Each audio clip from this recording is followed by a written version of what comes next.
You've mentioned about the Nuremberg war crimes trials, and you were official reporter under contract with the War Department.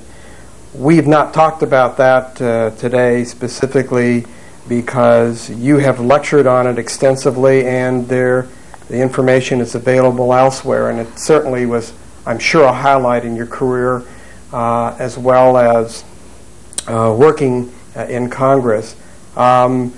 With all of those various jobs and demanding positions, how, if ever, did you try to achieve a balance in your life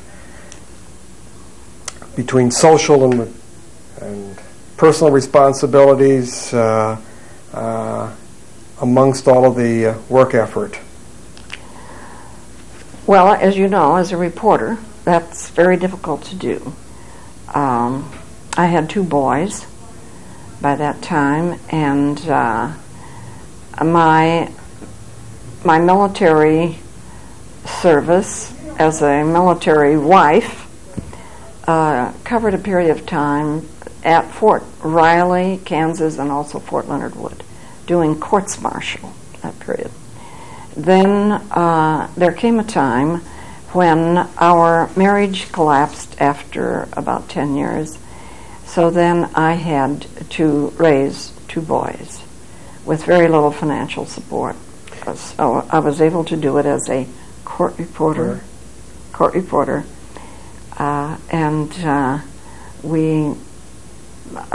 had to be a little more careful about being sure that I could spend the proper time with them and hire the proper people to take care of the boys while I was in court.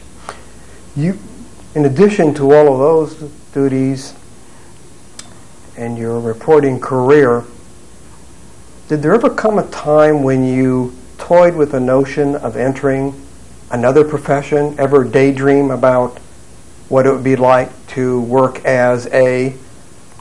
I have said many times that I really needed 4 more lives.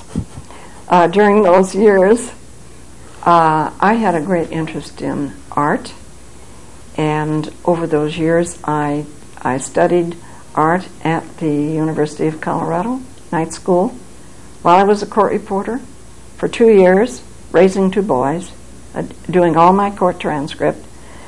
And I went to night school at the University of Colorado 2 nights a week, and over those years also the University of Denver, studying art. And I today could undoubtedly put on a one-man show of unfinished art. But yes, I wanted to.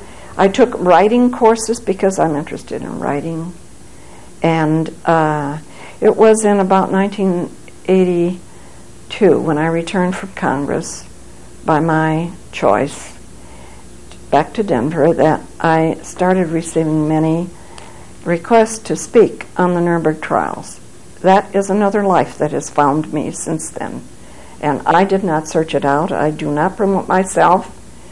But I did belong to the National Speakers Association for 5 years to learn really how to to refine my talk on Nuremberg.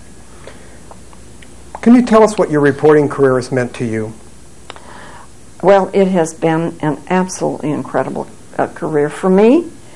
I was the first woman reporter on the floor in the United States Senate, when even at a time when one of the senior men told the chief reporter, Charles Drescher, who went a distinguished reporter from New Jersey, that as long as he was on that team, there would not be a woman reporter in the United States Senate. And I was not a women's lover. I was not an activist. And I told the chief I was not going to buck that. And he told me how he was going to work around it. And so the upshot of it was that I won him over, and we had no problem after that. And I've lost the thought of the follow-up on that question. Well, what your career has really meant to you. What has meant. I mean, as a woman and as a non-activist for women's issues, I felt that I had two of the greatest jobs and opportunities in not only initially the Nuremberg war trials, but the 10 years in the Senate and House of Representatives. And I have at times kidded Al Weinstein, my good friend, who was the United Nations reporter at the time I went to Nuremberg in 1946, that there was only one other job that I really did want, and that was to be a United Nations reporter. And of course, I was being facetious by that time. But I do want to say that I had no idea the doors that would be opened for me when, at age 45, not 25, I passed the National Court Reporters Association Certificate of Merit test at 260 words a minute. It was after that period of time that I was contacted by the United States Senate. So it's been a tremendous life for me all of these years. Thank you, Vivien, for sharing with us a very storied and illustrious career. We appreciate it. Thank you very much for inviting me to do this.